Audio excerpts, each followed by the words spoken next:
Hello, हाय. तर आजच्या व्लॉगची सुरुवात होत आहे पार्लरपासनं. कारण की सकाळची अपॉइंटमेंट होती वॅक्सिंगची. सो ते सगळं आवरून घेतलं.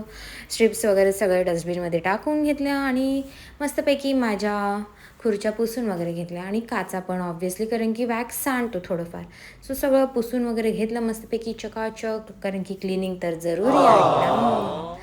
मग सगळी क्लिनिंग वगैरे आवरून घेतली. माझ्या खुर्च्या पण मी रोज पुसते, सो आज पण पुसून घेतल्या. मग सगळी कामं आवरून घेतली आणि थोडंसं बसली कारण की खूप दमलेली. आज पार्लरमध्येच अख्खा दिवस गेला. हे बघा नेल्स मी काल लावलेले कसे दिसत आहेत मला नक्की सांगा. म्हणजे आर्टिफिशियल आहेत, माझे तर एवढे वाढत नाही आणि मी वाढवतही नाही कारण की पार्लरचं माझं काम असल्यामुळे मला वाढवावीशी पण वाटत नाही. मग त्यानंतर मी गेली भाजी वगैरे घ्यायला भाजीच्या दुकानात.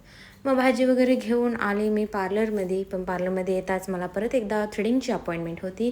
सो थ्रेडिंग वगैरे आवरून घेतली आणि मग सगळं हिशोब वगैरे करून आली घरी. मग सगळे वेजेस घेतले कट करून, जेवण वगैरे केलं बनवून. याच्यासाठी एवढंच. भेटूया आता उद्या. Bye bye.